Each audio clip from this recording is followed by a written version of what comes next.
അതുകൊണ്ടാണ് നബിതങ്ങൾ ഇത്തരം പുത്തൻവാദികൾ അവരുമായി അടുക്കാൻ പാടില്ല എന്ന് മാത്രമല്ല, അത്തരം ആളുകളെ നിസ്കാരമോ അവരുടെ ദിക്റോ ഒന്നും കണ്ട് പെട്ടുപോകണ്ട. ഹബീബ് നബിതങ്ങൾ പറയാണ്, മൻ അഹദസ, വല്ലവനും പുത്തനാശയക്കാരനായാൽ, ഔ ആവാ മുഹദിസൻ, അല്ലെങ്കിൽ പുത്തൻവാദിക്ക് ഗുണം ചെയ്തു കൊടുത്താൽ, പുത്തൻവാദിക്ക് അഭയം നൽകിയാൽ, അവന് ഇടം കൊടുത്താൽ, അവന് സ്ഥലം കൊടുത്താൽ, അവന് സഹായം ചെയ്താൽ, പുത്തൻവാദിക്കും അവനെ സഹായിക്കുന്നവനും രണ്ടാൾക്കുമുള്ള ശിക്ഷ പറയാണ് അല്ലാഹുവിന്റെ റസൂൽ. ഫഅലൈഹി ലഅനത്തുല്ലാഹ്, അവന് അല്ലാഹുവിന്റെ ലഅനത്തുണ്ട്.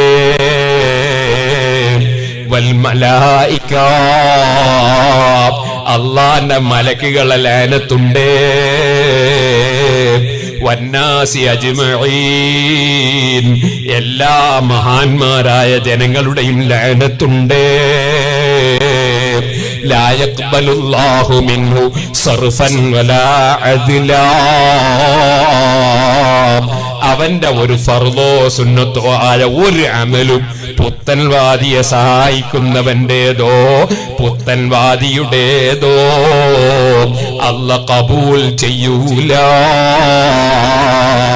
എത്ര നിസ്കരിച്ചിട്ടെന്താ, എന്ത് താടി വളർത്തിയിട്ടെന്താ, എന്ത് തലപ്പാവ് വെച്ചിട്ടെന്താ, എന്ത് സദഖ കൊടുത്തിട്ടെന്താ, എന്ത് നോമ്പെടുത്തിട്ടെന്താ, അല്ലാഹ് കബൂൽ ചെയ്യൂല. ഇത് പേരോടിന്റെ വകയല്ല. അതേ സഹീഹുൽ ബുഖാരി, ഖുർആൻ കഴിഞ്ഞാൽ ഏറ്റവും സഹീഹായ ഗ്രന്ഥമായ സഹീഹുൽ ബുഖാരിയിൽ ഇമാം ബുഖാരി റളിയല്ലാഹു അൻഹു ആവർത്തിച്ച് റിപ്പോർട്ട് ചെയ്യുന്ന ഹദീസാണ്. അതുകൊണ്ട് ഓ പ്രിയപ്പെട്ട മുസ്ലിമീങ്ങളെ,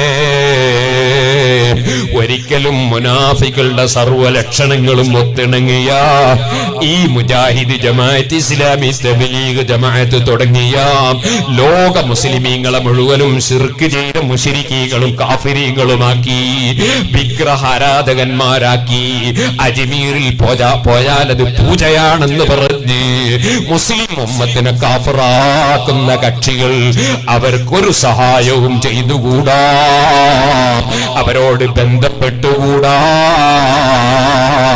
അല്ലാഹ് ഖുർആനിൽ പറഞ്ഞില്ലേ മറ്റൊരു സ്ഥലത്ത്, ഇദാ റഅയ്തല്ലദീന യഖൂദൂന ഫീ ആയാതിനാ, നമ്മളെ ആയത്തുകൾ അനാവശ്യമായി കടന്നു വന്ന് ദുർവ്യാഖ്യാനം ചെയ്യുന്ന ഇത്തരം കക്ഷികളെ കണ്ടാ